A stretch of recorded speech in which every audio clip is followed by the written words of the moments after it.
хабарлама жолдады. Осы арқылы өзінің жасаған қылмыстарын мүмкіндігінше ұзақ уақыт жасыруға тырысты. Алайда ол мұнымен де тоқтамады.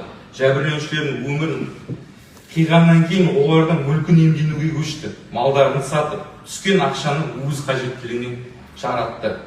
Банктік шоттарын, ақшалай қаражаттарын заңсыз пайдаланды. Зейнетақысы мен әлеуметтік төлемдерін иемдеді. Тіпті жәбірленушінің ұялы телефондарынан заңсыз иеленді. Бұл әрекеттердің барлығы сотталушы жасаған ісіне өкінбеген емес, керісінше қылмыстық пайда табу жалғастырғанын көрсетеді. Қылмыстық жаза кек алу құралы емес, ол заңның үстемдігін қамтамасыз етудің, әділдіктің қалпына келтірудің және қоғамның қорғаудың құқықты тетігі.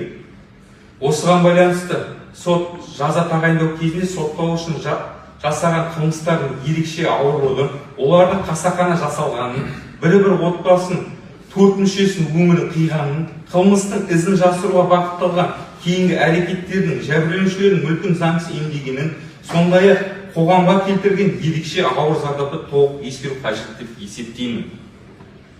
Осыған сәйкес, құрметті сот, Сәрсемалиев Сұлтан Самиғұлұлын Қылмыстық кодексінің 384 бабының 2 бөлігін, 188 бабының 3 бөлігінің 2 тармағы, 188 прим. 1 бабы 1 бөлігі, 190 бабының 3 бөлігінің 4 тармағы, 99 бабының 2 бөлігінің 1, 3, 5, 10 және 13 тармақтарында көзделген қылмыстық құқық бұзушылықтарды жасаған үшін кінәлі деп танып, оған Қылмыстық кодексінің 384 бабының 2 бөлігімен алпыс аяқ есептік көрсеткіш мөлшерінде айыппұл жазасын тағайындауда. Қылмыстық кодексінің 188 бабының 3 бөлігінің 2 тармағымен 6 жыл мерзімге бас бостандығынан айыру жазасын тағайындауда. Қылмыстық кодексінің 188 прим. 1 бабының 1 бөлігімен 4 жыл мерзімге бас бостандығынан айыру жазасын тағайындауда. Қылмыстық кодексінің 190 бабының 3 бөлігінің 4 тармағымен 6 жыл мерзімге бас бостандығынан айыру жазасын тағайындауда.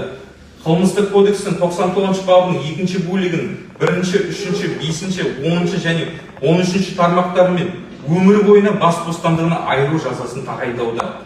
Қылмыстық кодексінің 58 бабының 4 бөлігінің негізінде қылмыстық құқық бұзушылықтар жиынтығы бойынша Сәрсемалиев Сұлтан Самиғұлұлына түпкілікті өмір бойына бас бостандығынан айыру жазасын тағайындауды.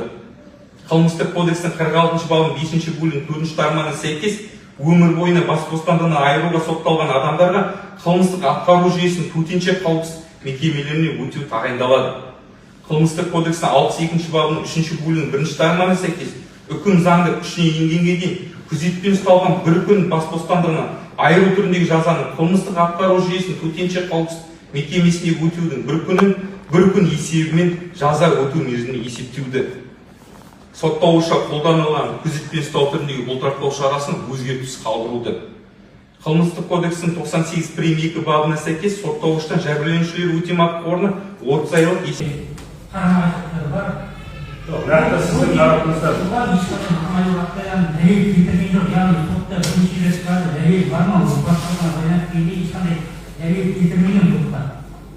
бұл бірінші жағдай, екінші жағдай, менде ешқандай қарсылық білдірген жоқпын.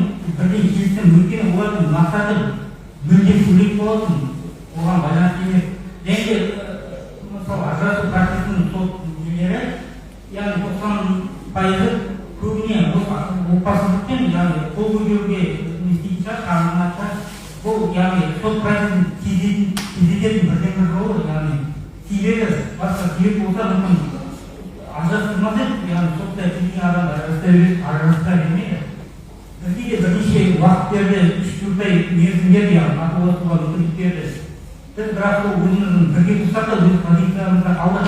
Яғни соңғы сот шешім болатын күнде де Ақтайымыз бірге тұрдық. Яғни мен қатысқан жоқпын, бірге тұрдық, Ақтайым өзі қатысты. Осы жерде бірнеше парадокс бар, бір-біріне қарамай жоқ. Ол просто жай ғана себебі тек ажырастырып, яғни заңды түрде некені қою үшін жай ғана сылтау болатын ғой. Сіздің енді нақты айтыңызшы, сол яғни сіздің тарапыңыздан отбасы жасау болған жоқ па? Сотта ешқандай дәлел келтірген жоқ.